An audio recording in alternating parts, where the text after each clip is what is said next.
Welcome friends, स्वागत है आपका आपके अपने यूट्यूब चैनल एग्ज़ाम 5G में। अब वक्त है समझने का। जैसा कि स्क्रीन को देखकर आप समझ ही गए होंगे कि यह साइंस की क्लास है।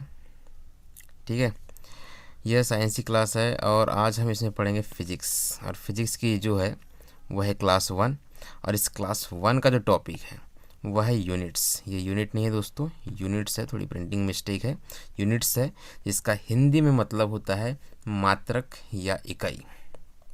ठीक है, और यह जो फिजिक्स की क्लास है अभी वर्तमान में चलने वाली जो एग्ज़ाम्स है आपकी जो रूटीन में है, एनटीपीसी है, CBT 2 जो कि होने वाली है, RRB रेलवेज की ग्रुप डी की एग्ज़ाम है, और MP पुलिस की जो एग्ज़ाम है, और दुनिया भर की जो भी एग्ज़ाम होती हो जिसमें कि साइंस का सिलेबस होता हो।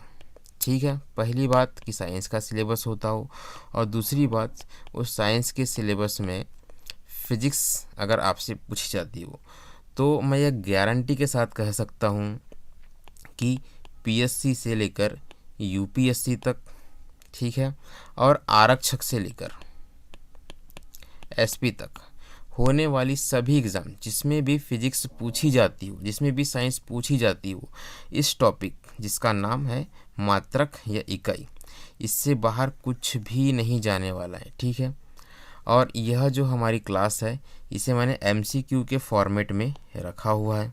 ठीक है, MCQ के फॉर्मेट में यह तैयार है। साथ ही मैं आपको जो टॉपिक जैसे जैसे आते जाएंगे उनकी डेफिनेशन, ठीक है, उनकी डेफिनेशन, अगर कोई न्यूमेरिकल आता हो तो न्यूमेरिकल, ठीक है, अगर कुछ वैल्यू से रिलेटेड क्वेश्चन आती है जो आपको याद रखनी हो तो वो सारी चीज़ें जो कि एक क्लास में पढ़ाई जाती है बेसिकली, वो भी मैं आपको इसके फॉर्मेट में बताऊंगा। ठीक है, चलिए आगे बढ़ते हैं। तो पहली चीज़ जो पूछी जा रही है, जो कि आप देख सकते हैं, UPPSC GIC इस एग्ज़ाम में आई हुई है। क्वेश्चन क्या है, शक्ति का मात्रक हमसे पूछा हुआ है। क्या पूछा है हमसे कि शक्ति का मात्रक क्या होता है। ठीक है, अब सबसे पहले शक्ति का मात्रक जानने से पहले यह जानना आवश्यक है कि भाई शक्ति क्या होती है। ठीक है, तो शक्ति वह दर है जिस पर कोई कार्य किया जाता है या ऊर्जा संचारित होती है। शक्ति क्या है, शक्ति वह दर है जिस पर क्या कोई कार्य, जिस पर कोई कार्य किया जाता है। ठीक है, तो हमने क्या किया, शक्ति की डेफिनेशन हमने यहाँ से समझ ली कि जिस पर कोई कार्य किया जाता है। अब क्वेश्चन में क्या पूछा है कि शक्ति का मात्रक क्या है, तो इसका ऐसा ही मात्रक होता है दोस्तों, वाट। ठीक है, C इसका सही जवाब है। शक्ति का ऐसा ही मात्रक जो है वाट होता है, जो कि जूल प्रति सेकंड के बराबर होता है। वाट किसके बराबर होगा, वाट बराबर होगा जूल प्रति सेकंड के बराबर। ठीक है, मैं जो जो चीज़ें आपसे कहते जा रहा हूँ आप उस एक पेन और पेपर ले लें तथा मेरी लाइनों को 1 बाय 1 नोट करते चलें। अगर आप ऐसा करके एक नोट्स तैयार कर लेते हैं तो यकीन मानिए कितनी भी कठिन से कठिन एग्ज़ाम हो, यहाँ तक कि UPSC में भी इससे बाहर कोई क्वेश्चन नहीं जाने वाला है। ठीक है, शक्ति बराबर क्या होता है, आप एक बात ये लिख दीजिए, शक्ति बराबर जो होता है एक फॉर्मूले के रूप में वो होता है कार्य बटा समय। जैसा कि मैंने आपको अभी डेफिनेशन बताया था, कार्य, कोई कार्य किया गया है, किस दर पर किया गया है। ठीक है, तो कितने समय में कितना कार्य किया गया है, यही जो है वह शक्ति कहलाता है। चलिए आगे बढ़ते हैं। विद्युत शक्ति की इकाई क्या है। ठीक है, विद्युत शक्ति की इकाई क्या है, जैसा कि हमने अभी पहले क्वेश्चन में पढ़ा, शक्ति की इकाई क्या है, वाट है, तो विद्युत शक्ति की इकाई भी क्या हो जाएगी, वाट हो जाएगी। ठीक है, इसमें समझाने लायक कुछ है नहीं, जो सारी चीज़ें मैं आपको पहले ही बता चुका हूँ। यह क्वेश्चन जो है यह BPSC में 2 बार आ चुका है। ठीक है, वोल्ट को हम V से रिप्रेजेंट करते हैं, एम्पियर यह करंट मापने की इकाई है। ठीक है, करंट को हम I से प्रदर्शित करते हैं, एम्पियर को हम A से प्रदर्शित करते हैं। ठीक है, चलिए आगे बढ़ते हैं। बल का मात्रक क्या है, यहाँ पे 2 ऑप्शन दिए हुए हैं, फैराडे और फर्मी, और मैं आपको बता दूं कि इन दोनों में से दोनों ही नहीं है दोस्तों। ठीक है, बल का मात्रक जो होता है, बल का मात्रक वह होता है न्यूटन। ठीक है, अब समझने वाली बात क्या है, समझने वाली बात यह है कि भाई बल क्या होता है। ठीक है, बल का मात्रक तो मैंने आपको बता दिया क्या होता है, न्यूटन होता है। अब बल क्या होता है, तो बल बराबर होता है द्रव्यमान गुणा त्वरण। ठीक है, बल बराबर मैंने क्या बताया दोस्तों, मैंने बताया आपको द्रव्यमान गुणा त्वरण। ठीक है, अब इसके अगर मात्रक निकालने की बात आती है तो हम इसे इस तरीके से भी, इसके फॉर्मूले से, अगर आपको याद है कि बल बराबर द्रव्यमान गुणित त्वरण होता है, फोर्स F बराबर ma, आपने ये पढ़ा होगा। द्रव्यमान को हम किस में नापते हैं, किलोग्राम में नापते हैं, और त्वरण को हम किस में नापते हैं, मीटर प्रति सेकेंड स्क्वायर। तो ये भी इसका मात्रक हो जाएगा जो कि 1 न्यूटन के बराबर होता है। ठीक है, और हम इसके परिभाषा में यह भी कह सकते हैं कि किसी वस्तु पर लगा बल द्रव्यमान तथा उसमें उत्पन्न त्वरण के गुणनफल के बराबर होता है। ठीक है, चलिए आगे बढ़ते हैं। कार्य का मात्रक क्या है, चूंकि यह क्लास मात्रक की है, यूनिट्स की है, तो मात्रक ही तो पूछे जाएंगे, है ना। तो कार्य का मात्रक क्या होता है। ठीक है, तो पहले आप इसमें बेसिक बातें कुछ सुन लीजिए। यह यूपी पीसीएस में आया हुआ क्वेश्चन है। जब किसी वस्तु पर बल लगाकर विस्थापन उत्पन्न किया जाता है तो बल द्वारा किया गया कार्य बल तथा बल की दिशा में विस्थापन के गुणनफल के बराबर होता है। ठीक है, क्या बोल रहा है ये, जब किसी वस्तु पर बल लगाया जाता है, अब कार्य कब होगा, जब किसी वस्तु पर बल लगाया जाएगा। तो ये एक वस्तु है, मान लेते हैं, मैं इस पर क्या करता हूँ, फोर्स अप्लाई करता हूँ, तो ये वस्तु क्या होती है, अपने स्थान से सरक जाती है, और इसका जो सरकना है यही कार्य कहलाता है। अब कार्य जो होता है एक्चुअली यह बताता है कि कार्य एक सदिश राशि है या अदिश राशि है। तो कार्य जो है एक अदिश राशि है, ये आपको ध्यान रखना है, कार्य कैसी राशि है, एक अदिश राशि है। ठीक है, और इसका एक मात्रक जो होता है वह न्यूटन मीटर के बराबर होता है। कार्य का मात्रक क्या होता है, यह होता है न्यूटन मीटर के बराबर, और इस न्यूटन मीटर को ही हम कहते हैं जूल। ठीक है, तो इस सवाल का सही जवाब जो हो गया वो हो गया ए, कार्य का मात्रक जूल है। कार्य जो है एक अदिश राशि है तथा इसके मात्रक को हम न्यूटन मीटर के रूप में, क्योंकि हम देखे था, हमने यहाँ पर फोर्स लगाया, बल लगाया, और बल को हम किस में प्रदर्शित करते हैं, न्यूटन में, और इसका हुआ था यहाँ पर विस्थापन। ठीक है, तो विस्थापन होता है मीटर में। ठीक है, कोई वस्तु इस स्थान से इस स्थान तक गई तो यही बताएंगे ना कि यह m मीटर, मतलब कि इतने दूरी सरक गई, दूरी को हम मीटर में नापते हैं, तो यही चीज़ें है यहाँ पर। ठीक है, चलिए आगे बढ़ते हैं। नेक्स्ट क्वेश्चन है कि आवृत्ति को मापा जाता है। अब आवृत्ति को किस चीज़ में मापा जाता है, तो आवृत्ति का ऐसा ही मात्रक जो होता है ना दोस्तों, वो होता है हर्ट्ज। हर्ट्ज कैसा मात्रक है, आवृत्ति का ऐसा ही मात्रक है, एक बात। ठीक है, अब कुछ ज़रूरी बातें मैं आपको इसमें बता देता हूँ कि एक सामान्य मनुष्य जो होता है, बीपीएससी में आया हुआ क्वेश्चन है, एक सामान्य मनुष्य जो होता है वह 20 हर्ट्ज से लेकर कहाँ तक की ध्वनि सुन सकता है, 20,000 हर्ट्ज तक की ध्वनि जो है वह सुन सकता है, और इसी को हम क्या कहते हैं, श्रव्य ध्वनि कहते हैं, इसी को हम कहते हैं श्रव्य ध्वनि। ठीक है, मानव के कान की क्षमता के बारे में यह क्वेश्चन है। चलिए आगे बढ़ते हैं।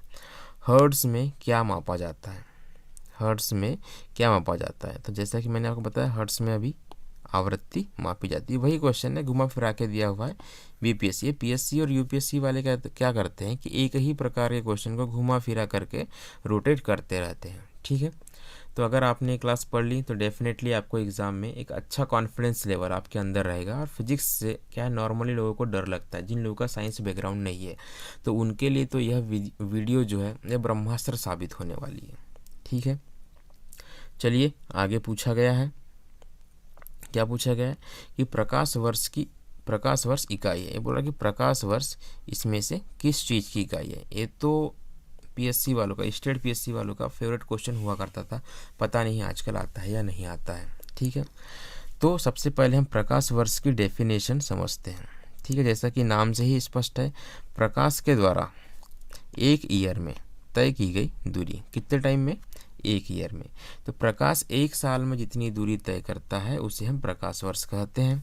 और एक प्रकाश वर्ष जो है, एक के क्या प्रकाश वर्ष, ये किसके बराबर होता है, ये होता है 9.46 इंटू 10⁻15 मीटर के बराबर। ठीक है, अब ध्यान से आप अगर आपने सुना हो तो यहाँ है मीटर, तो एक प्रकाश वर्ष किसकी इकाई हो गई? सिंपली मीटर में दूरी नापते हैं, तो ये दूरी की इकाई हो गई। चलिए अगला क्वेश्चन देखते हैं। यही क्वेश्चन घुमा के पूछा गया कि प्रकाश वर्ष क्या होता है? कि वह वर्ष जिसमें सूर्य का प्रकाश अधिकतम रहा हो। होता है क्या? नहीं होता है। वह वर्ष जिसमें कार्यभार हल्का रहा हो। होता है क्या? नहीं होता है। प्रकाश द्वारा एक वर्ष में चली गई दूरी। ठीक है, अभी हमने पढ़ा था सूर्य तथा पृथ्वी के बीच की औसत दूरी। जी बिल्कुल नहीं। UP lower sub division lower sub inspector mains में आया हुआ ये क्वेश्चन है। ठीक है, चलिए आगे बढ़ते हैं। एक पारसेक क्या किसके बारे में पूछ रहा है दोस्तों? ये पूछ रहा है पारसेक के बारे में, है ना। तो इसको हमने अंडरलाइन कर लिया। तारों संबंधी दूरियां मापने का मात्रक है। ठीक है, तारों से संबंधित दूरियां मापने का मात्रक है। यह किसके बराबर है? ठीक है, तो एक पारसेक बराबर कितने प्रकाश वर्ष होता है, आपको ये यहाँ पर बताना है। सीधा सीधा क्वेश्चन है, RAS में आया हुआ है। ठीक है, तो एक पारसेक यह बराबर होता है दोस्तों 3.262 प्रकाश वर्ष के बराबर। 3.262।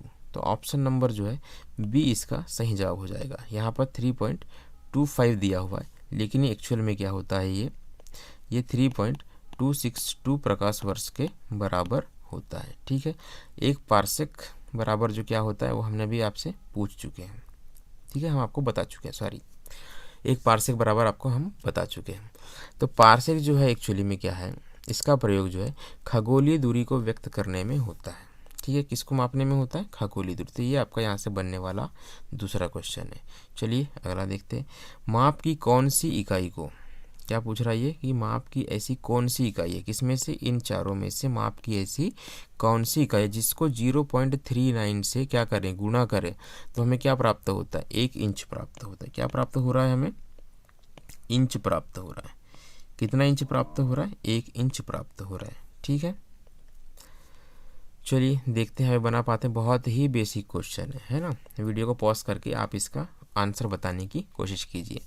तो मैं आपको बता दूं कि 1 सेंटीमीटर किसके बराबर होता है? 1 सेंटीमीटर होता है 0.39 इंचेस के बराबर। ठीक है, तो इसका सही जवाब क्या हो जाएगा? B, centimetre. चलिए अगला क्वेश्चन देखते हैं। 6 फीट लंबे व्यक्ति की ऊंचाई नैनोमीटर में कैसे व्यक्त की जाएगी? ठीक है, सिंपली पूछ रहा है कि 6 फीट में कितने होते हैं नैनोमीटर। ठीक है, नैनो टेक्नोलॉजी जो है आज के इस युग की IAS प्री में आया हुआ क्वेश्चन है। ठीक है, तो नैनो टेक्नोलॉजी क्या है कि आज के इस टाइम सबसे एडवांस टेक्नोलॉजी क्या है? सबसे एडवांस टेक्नोलॉजी है। तो दोस्तों मैं आपको कुछ अब बेसिक्स है, आप उसे नोट कर लीजिए, है ना। 1 नैनोमीटर बराबर होता है 10⁻⁹ मीटर। ठीक है, ये आपको पता होना चाहिए। 1 फीट किसके बराबर होगा? 1 फीट होगा 0.305 मीटर के बराबर, मीटर में। ठीक है, तो 1 फीट बराबर कितने नैनोमीटर हो जाएगा वो हम निकाल लेते हैं। तो कैसे निकालेंगे? वो हम ऐसे निकालेंगे 30.5 इंटू 10⁻⁷। ठीक है, क्या? नैनोमीटर। ठीक है, तो 6 फीट बराबर क्या हो जाएगा? 6 फीट बराबर हो जाएगा 6 इंटू, इसमें 6 का गुणा हो जाएगा, तो क्या आएगा? 183.10⁻⁷ नैनोमीटर। तो सी जो है इसका सही जवाब हो जाएगा।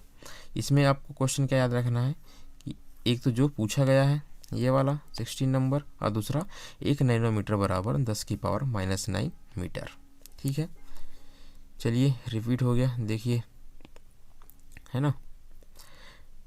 फिर से रिपीट हो गया क्या? कितनी बार रिपीट होगा भाई? क्वेश्चन लगता है सही से तैयार नहीं हुए लगता है। चलिए आगे बढ़ते हैं। अब एम्पियर मापने की इकाई क्या है ये पूछा गया है।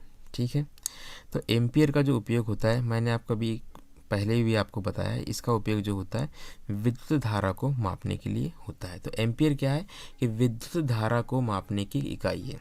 अब यदि किसी चालक में 1 एम्पियर की धारा प्रवाहित हो रही है, क्या है हमारे पास एक चालक है, एक तार है, इसमें क्या बोलता है वो कि 1 एम्पियर की धारा क्या हो रही है, प्रवाहित हो रही है। तो इसका अर्थ ये है कि उस तार में प्रति सेकंड, इस तार में प्रति सेकंड क्या हो रहा है, 6.25 इंटू 10⁻18 क्या, इलेक्ट्रॉन एक सिरे से प्रविष्ट होते हैं।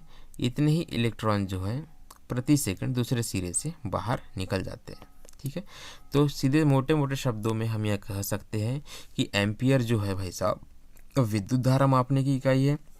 ठीक है, और 1 एम्पियर किसके बराबर होता है, इतने इलेक्ट्रॉन के प्रवाह के बराबर होता है। ठीक है, एक पर्टिकुलर पॉइंट है ना, जैसे कि ये एक तार है और एक पर्टिकुलर पॉइंट है, ये कौन सा पॉइंट है, पर्टिकुलर पॉइंट है। तो इस पॉइंट से 1 सेकंड में इतने इलेक्ट्रॉन जो हैं वह पास हो जाते हैं, तो वो क्या कहलाएगा, धारा 1 एम्पियर कहलाएगी। समझ में आ गई बात। ठीक है, चलिए आगे बढ़ते हैं। आप देख रहे होंगे यह 20वां क्वेश्चन है और सारे के सारे जो क्वेश्चन है वो किसी न किसी एग्ज़ाम में आए हुए हैं। तो हम कह सकते हैं कि यह वे क्वेश्चन है जो रिपीट होते रहते हैं। ठीक है, मेगावाट जो है बिजली नापने की इकाई है। ठीक है, समझ गए हम भाई, मेगावाट जो क्या है, बिजली नापने की इकाई है जो उत्पादित की जाती है। अब कौन सी बिजली नापने की इकाई है ये पूछा गया है। क्या पूछा गया कि कौन सी बिजली नापने की इकाई है।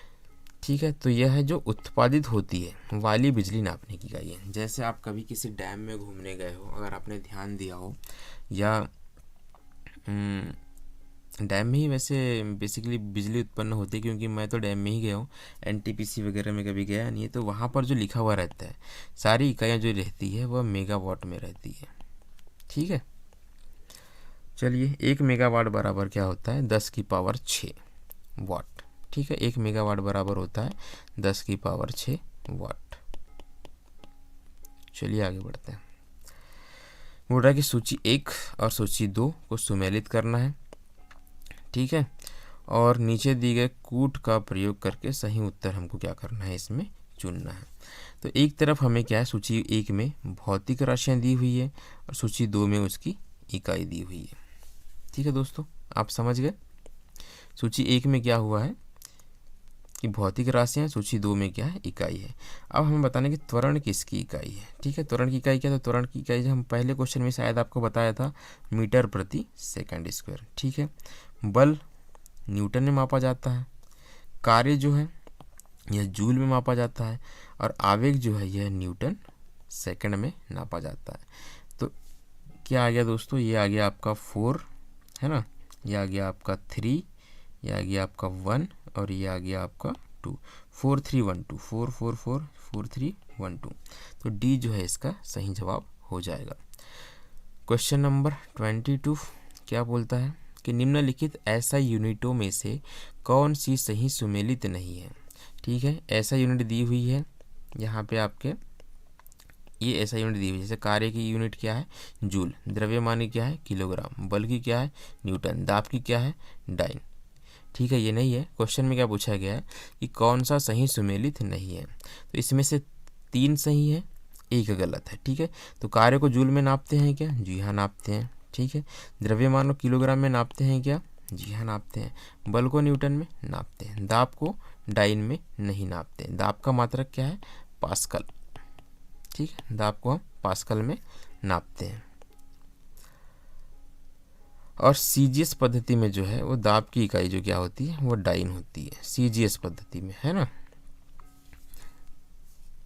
सॉरी। चलिए अगला क्वेश्चन देखते हैं। ये सारी यूनिट जो दी हुई है, आपको ध्यान रखना है कि ये ऐसा यूनिट में दी हुई है और हमको ऐसा यूनिट को ही फॉलो करना है। निम्नलिखित में से किस राशि का मात्रक नहीं है। ठीक है, बहुत ही प्यारा क्वेश्चन है, किसका मात्रक नहीं है ये आपको बताना है। ठीक है, तो मैं सीधे सीधे बताता हूँ कि विकृति का मात्रक जो है वह नहीं होता। बल का मात्रक हम देख चुके हैं होता है, दाब का मात्रक भी होता है, प्रतिबल का मात्रक भी होता है। अब विकृति का मात्रक क्यों नहीं होता। ठीक है, ये एक सवाल है भाई साहब। तो किसी वस्तु की विमा में आया परिवर्तन, तो ये जानना आवश्यक है कि भाई विकृति होती क्या है। विकृति क्या होती है, किसी वस्तु की विमा में आया परिवर्तन और उस वस्तु की मूल विमा के अनुपात को, विमा में आया परिवर्तन और मूल विमा के अनुपात को विकृति कहते हैं। ठीक है, तो विमा बटे विमा, ये क्या होता है, आपस में कैंसिल हो जाता है। तो अर्थात विकृति क्या है, एक विमाहीन राशि है। ठीक, कैसी राशि है यह राशि है विमाहीन। ठीक है, अर्थात इसका मात्रक नहीं है। चलिए आगे देखते हैं। सूची 1 और सूची 2 को सम्मिलित करना है। सूची 1 में क्या दी हुई है, इकाइयाँ दी हुई है। सूची 2 में इसके प्राचल दिए हुए हैं। अब आपको इस सम्मिलित करके बताना है कि कौन किससे मैच करता है। ठीक है, ये आपका सवाल नंबर 24 है। यह आपका यूपी यूडीए और एलडीए प्री में आया हुआ है, काफ़ी टाइम पहले आया हुआ है लेकिन आया हुआ है। हमें इस चीज़ से कोई लेना देना नहीं है। ठीक है, तो भाई वॉट किसका मात्रक है, मैंने आपको बताया था कि वॉट जो मात्रक है किसका है, शक्ति का है ना। नॉट किसका मात्रक है, बताइए, आपने भी बेसिक साइंस कभी ना कभी पढ़ी होगी, दिमाग लगाइए, है ना। तो नॉट किसका मात्रक है भाई साहब, नॉट में हम क्या मानते हैं, समुद्री जहाज की गति। नॉटिकल मील यह नापा जाता है नौ संचालन में। ठीक है, कैलोरी में ऊष्मा। तो ऑप्शन नंबर सी इसका सही जवाब हो जाएगा, 4 3 2 1। ठीक है, चलिए अगला क्वेश्चन देखते हैं। फिर से वही आ गया भाई साहब, सुमेल कीजिए, है ना। तो जूल में क्या नापा जाता है भाई साहब, जूल में नापते हैं हम कार्य। एम्पियर में क्या नापते हैं, एम्पियर में हम क्या नापते हैं, एम्पियर में नापते हैं हम धारा। वाट में क्या नापते हैं, किसी चीज़ का सामर्थ्य, शक्ति, है ना। वोल्ट में क्या नापेंगे, विभवांतर। और तो कैलोरी में ऊष्मा। क्या आया देखिए इसका 3, है ना, 3 1 2 4 5, 3 1 2 4 5 ए इसका सही जवाब है।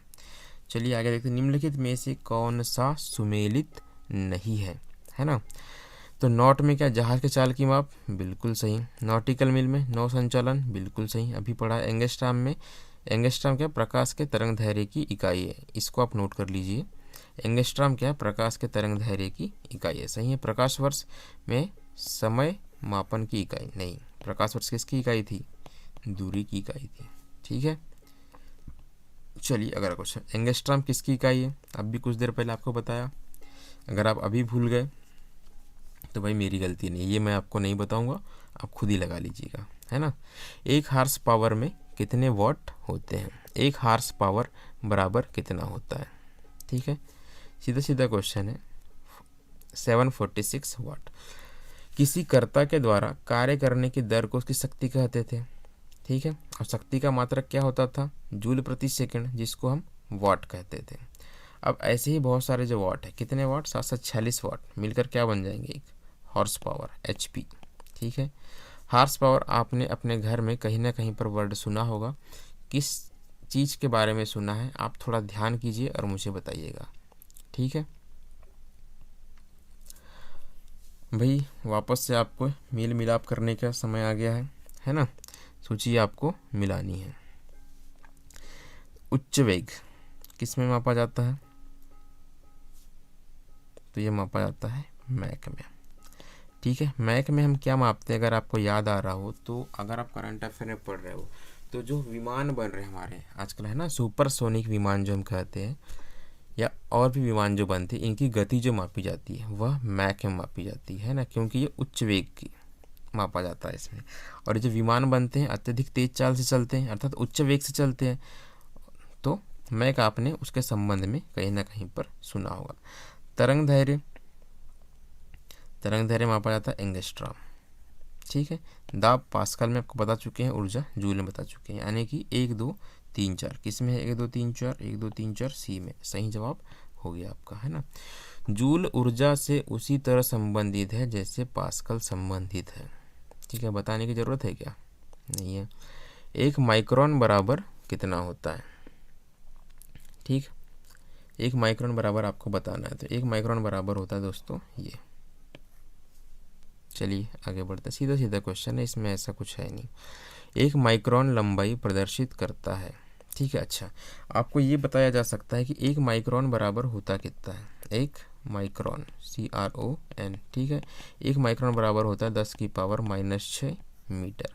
आपने चिप सुना होगा, चिप जो है वो नापा जाता है इस माइक्रोन में।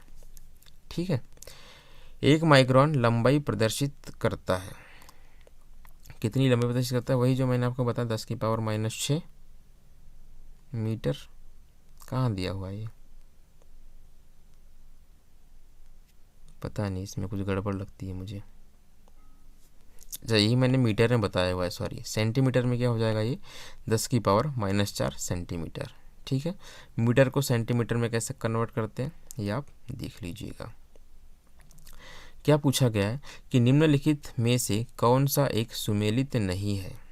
ठीक है, निम्नलिखित में से कौन सा एक सुमेलित नहीं है। डेसिबल ध्वनि प्रबलता की इकाई है, बिल्कुल सही। डेसिबल को हम डीबी ऐसे करके प्रदर्शित करते हैं। अश्व शक्ति 746 वाट है ना, शक्ति की इकाई है वाट। समुद्री मील नौ संचालन की दूरी। सेल्सियस में क्या नापा जाता है, उसमें मापी जाती है क्या, नहीं। सेल्सियस में क्या नापा जाता है, टेम्परेचर। ठीक है, तो भाई उष्मा काय में नापी जाती है, उष्मा नापी जाती है दोस्तों कैलोरी में। किस में नापी जाएगी उष्मा, कैलोरी में। ठीक है, चलिए आगे बढ़ते हैं। निम्नलिखित में से कौन सी उष्मा की इकाई नहीं है, बहुत ही प्यारा क्वेश्चन है ना। निम्नलिखित में से कौन सी उष्मा की इकाई नहीं है ये आपको बताना है। कैलोरी है, किलो कैलोरी है, किलो जूल है, वाट नहीं है। वाट किसकी इकाई है, शक्ति की। कितनी बार बता चुके हैं आपको, क्वेश्चन अब रिपीट होने लगे। अब आने वाले क्वेश्चन का जवाब ना आप खुद से ही दे सकते हैं, है ना। इतने ही इस टॉपिक से बनने वाले मेजर क्वेश्चन थे। उष्मा की इकाई निम्नलिखित में से कौन सी नहीं है ना। उष्मा किस में नहीं नापते। अब भी कुछ देर पहले मैंने आपको बताया था कि सेंटीग्रेड में क्या नापते हैं, टेम्परेचर, तापमान। उष्मा नहीं नापते। यही आपका क्वेश्चन खत्म हो जाता है। ठीक है, सारे ऑप्शंस को क्या करना है आपको, बहुत ही ध्यान से पढ़ना है। ठीक, सारे ऑप्शन को क्या करना है आपको, बहुत ध्यान से पढ़ना है। ठीक है दोस्तों, अब एक पिकोग्राम बराबर क्या होता है, सीधा सीधा क्वेश्चन है। एक पिकोग्राम बराबर सी जो होगा आपका 10⁻⁻12। ठीक है, चलिए इसमें आपको मैं कुछ एक्स्ट्रा बातें बता देता हूँ। एक पिकोग्राम बराबर 10⁻⁻12 ग्राम, ये तो आपको बता ही दिया। एक माइक्रोग्राम, ठीक है, एक माइक्रोग्राम ये बराबर मैंने क्या बताया आपको, 10⁻⁻6 ग्राम। ठीक है, वैसे ही एक फेम्टोग्राम, क्या दोस्तों, फेम्टोग्राम, यह बराबर होता है 10⁻⁻15 ग्राम के। एक मिलीग्राम, आपने सुना होगा जब आप दवाइयाँ लेने जाते हैं, है ना, या आप सोना खरीदने जाते हैं। क्या खरीदने, या तो आप दवाई लेने जाएं तो आपको mg में मिलती है, और जब आप सोना खरीदते हैं तो उस टाइम में इसका उपयोग किया जाता है। 1 मिलीग्राम होता है 10⁻³ ग्राम के बराबर। वैसे ही एक नैनोग्राम Ng है ना, नैनोग्राम क्या होता है 10⁻⁻9 ग्राम के बराबर। ये चीज़ें आप नोट कर सकते हैं। दाब की इकाई क्या है, दाब की इकाई मैं आपको पहले बता चुका हूँ, है ना। दाब की इकाई क्या है दोस्तों, यह है न्यूटन वर्ग मीटर। ठीक है, समझ में आई बात। ठीक है, अगला देखिए। अच्छा, दाब की मैंने इकाई आपको पास्कल ही बताई थी, और जो ये न्यूटन वर्ग मीटर जो होता है ना, यही पास्कल के बराबर होता है। ठीक है, अगला क्वेश्चन, दाब का मात्रक क्या है। यार कितनी बार बताना पड़ेगा यार। चलिए आप ही बता दीजिएगा। पारिस्थितिक दबाव, एटमॉस्फेरिक प्रेशर। ठीक है, क्या पूछ रहा है ये, पारिस्थितिक दबाव, एटमॉस्फेरिक प्रेशर, इसकी इकाई क्या है ये बोलता है। तो इसकी इकाई है दोस्तों बार। ठीक है, अब वायुमंडलीय दाब का गैर एसआई मात्रक जो है यह बार है। ठीक है, जो कि किसके बराबर होता है, 10⁵ न्यूटन मीटर स्क्वायर के बराबर होता है। एक बार बराबर क्या होगा, 10⁵ न्यूटन प्रति मीटर स्क्वायर। इसे एसआई मात्रक के रूप में जो है पास्कल द्वारा परिभाषित किया जाता है, और एक बार बराबर होता है 10⁵ पास्कल। एक बार बराबर क्या होगा, 10⁵ पास्कल। ठीक है, चलिए अगला क्वेश्चन देखते हैं। 1 किलोग्राम प्रति सेंटीमीटर स्क्वायर दाब किसके बराबर है। ठीक है, तो ये हो जाएगा 1 बार के बराबर। सीधा सीधा है, आपको ये याद रखना है, 1 बार के बराबर। ठीक है, चलिए अगला क्वेश्चन देखते हैं थोड़ा। ठीक है, निम्नलिखित में से कौन सी अदिश राशि है दोस्तों। ठीक है, निम्नलिखित में से कौन सी अदिश राशि है। तो सही जवाब जानने के पहले थोड़ी सी आप कहानी सुन लीजिए, है ना। तो वे राशियाँ जिनको व्यक्त करने के लिए दिशा और परिमाण, ठीक है, एक तो चाहिए दिशा, क्या चाहिए, एक हमको दिशा चाहिए, दूसरा हमें क्या चाहिए, परिमाण, दूसरा चाहिए हमको परिमाण। दोनों की आवश्यकता होती है, दिशा भी चाहिए और परिमाण भी चाहिए। तो क्या कहलाती है वह सदिश राशियाँ, ठीक है। दिशा है परिमाण नहीं है, परिमाण है दिशा नहीं है, तो क्या हो जाएगी वह हो जाएगी अदिश राशि, ठीक है। उदाहरण के लिए बल, वेग, विस्थापन, त्वरण, संवेग, ये क्या है, एक सदिश राशियाँ है। अब जिन राशियों के लिए आवश्यकता नहीं होती वो अदिश राशियाँ कहलाती है, ठीक है। अदिश राशि के उदाहरण में आप लिख लीजिएगा आयतन, दाब, चाल और दूरी, ठीक है। अब हम आते हैं क्वेश्चन पर। तो इसका सही जवाब क्या हो जाएगा आपका, दाब। तेल का एक बैरल निम्न में से लगभग कितना होता है। आज की डेट है दोस्तों मार्च 2021, ठीक है। और इस समय पेट्रोल के जो रेट हैं वह छू रहे हैं आसमान, और पेट्रोल जो है वही आता है बाहर से बैरल में, ठीक है। समझा आप मेरी बात को।